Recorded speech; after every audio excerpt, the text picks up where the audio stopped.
Okay, so the TLDR was some changes to Node Wall. He wanted to apologize for the things and bad communication. He wanted to talk about some specific stuff that was going on. And those two things basically he wanted to talk about here. It was the game service and it was PvP. And those are the two like big things that's been causing drama in Korea and spilling over. And obviously a lot of the stuff is shared sentiments to some degree. So the first one with PvP, they were going to add what seems to be Guild War ranking, like GVG leagues, and they're gonna be like some maps where you can do GVGs. How big they are and all that, like I don't know. Now it sounds really cool, and it's one of the things that I know has been talked about in the past. I don't know if you guys remember when they talked about. Well, one thing was the 3 versus 3, but they also talked about the 10 versus 10. So there was actually plans for 10 versus 10, or these talks about plans for 10 versus 10 guild arena. I think they might be revitalizing that, and that's what they're looking for here. Got a permit for those guns? Now, that's cool, but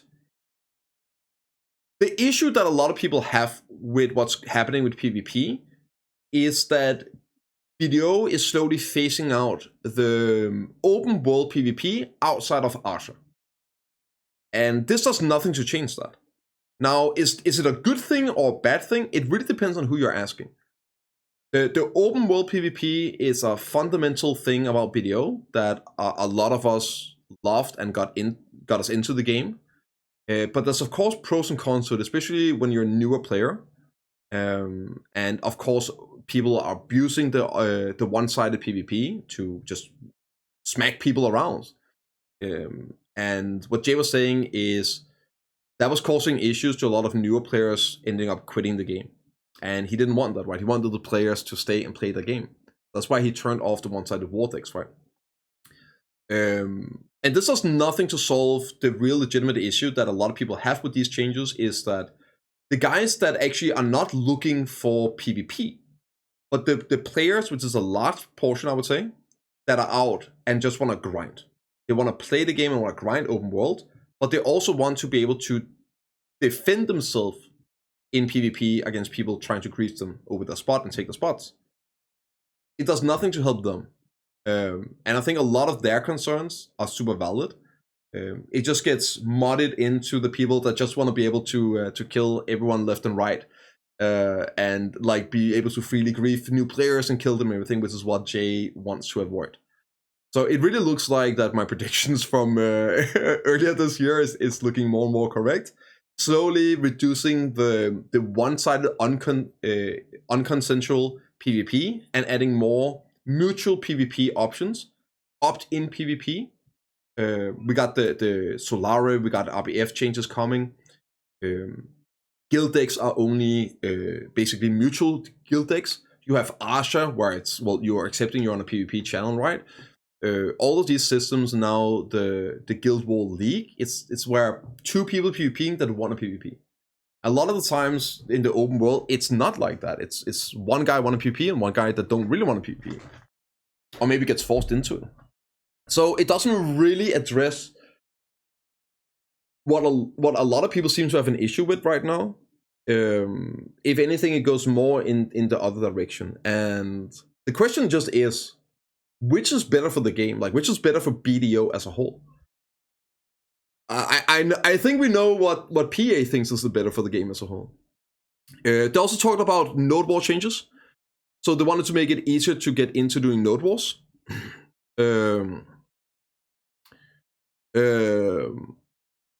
Right, so when you're getting into the node wars, it's a lot of work with building and prepping and all that stuff. And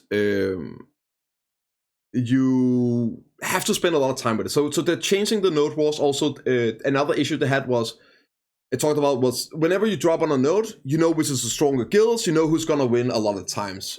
So they're trying to rework node wars completely. The way I understood it, from what we just saw here, was it's going to be a big region. So it's no longer just one node. The time is also going to be 1 hour in total instead of the 2 hours it is now. So you're only committing like 1 hour instead of the 2 hours. So it seems to be you have like a region with a lot of nodes active. The amount of nodes active will depend on how many guilds are in the fight. There are also some time limits on the different nodes, and there's one node without a time limit, which I guess is going to be a 1 hour limit. And your like drop, you choose a node to fight over, and then if you win, you are out, right? If you win after the time limit, or you kill the base or something, you win the node and you're out of the fight. If you lose, it seems like you can still fight for the other nodes and move on and try and attack the other nodes and fight over those. But again, whenever you win, the stronger guild then wins the node, then they are out. So it seems interesting. So basically, if you're strong with less content, no, because, well, potentially, right? Wait, but if you're really strong, you should be dropping on the big node. That's me, by the way, not you. The big node in the middle, which seems to be like the one with the most rewards and everything. So you should have plenty of content there with other strong guilds that are fighting over it. At least that's the plan. As all things, we'll have to see how it plays out, and oftentimes what the idea behind something isn't how players are going to approach it, right? They also talked about the streamer that got clapped for using macros live on stream in Korea, Korean streamer, and how they mishandled the situation. So about that situation real quick, if you guys have missed it, which you probably have, there's a huge Korean streamer, I'm not gonna say his name, that has been in some controversy with some other things in terms of streaming, but he was very recently seen accidentally hitting a key on his keyboard when he got up to go to the toilet and activating a macro, which did some abilities and everything. And later he was on a podcast talking to, I think it was Blue Squadron, Choice, Armin, and I think Brobear was there as well, translating everything. And he admitted that he was using, it was a macro, but it was, his excuse was it was for another game. The TLDR is, he obviously had a macro. You're not allowed to use macros in BDO. And he didn't get banned at first. So PA got the reports, and they looked through the files. They had like a list of things to do. They looked through the files, and they couldn't find him using a macro, and therefore they didn't take actions against his account. However, there was a video 100% showing that he had a fucking macro. There's no question. He even admitted later, but it said it was for something else. And the correct way of doing it, which they have now done, is to instantly suspend the account. He's been banned for 2 weeks while the investigation is going on. So when there's overwhelming concluding evidence that there's something happening here, the approach that PA is taking is to instantly disable the account while investigation is ongoing. But just be reporting somebody using macro is not going to get them instantly like temporarily suspended, right? Obviously there has to be something that is clearly something's going on here, and a video of somebody fucking macroing is that, right? So even though they couldn't detect it at first glance, they should have disabled his account. They have done it now. He's banned for 2 weeks while they investigate, and there's a good chance that if they find anything on like a deep dive and all that, he will probably face potentially a permaban, right? But we'll see about that. It's a whole long discussion. We did cover it here on the stream, so don't forget to tune in, guys. Right, and then they also talked about upholding the TOS way more. I think this was more of a Korean thing. They talked about like the racism and hating on people and like all these kind of things. They were going to uphold the TOS and have more clear rules about all of these things. And that's like under the service part of the things they were talking about, right? he also said he's changed. He's listening. He's not going to be as stubborn. He understands that he needs to change. And this is where I'm happy about this one. It was a very, very, very short dev talk, but it ended in a really good way. Oftentimes, words are cheap and action is what speaks. I'm sure that's some saying or something like that. We've heard it a million times. Oh, I'm sorry about this. We'll change. And then nobody changes, right? He didn't say that. He said, I'm sorry, I will change. And here are some things that I have changed on. And he gave 2 examples of things where he's going to change his opinion. He's going to change the approach. And he will change the game for what people want more. The first one being a gun class. It's something that, especially in Korea, they've been asking for a lot. It's something that's apparently like super popular in Korea. And he's been saying it's not going to happen. It doesn't fit into the game. It might happen in the future when it fits in and everything.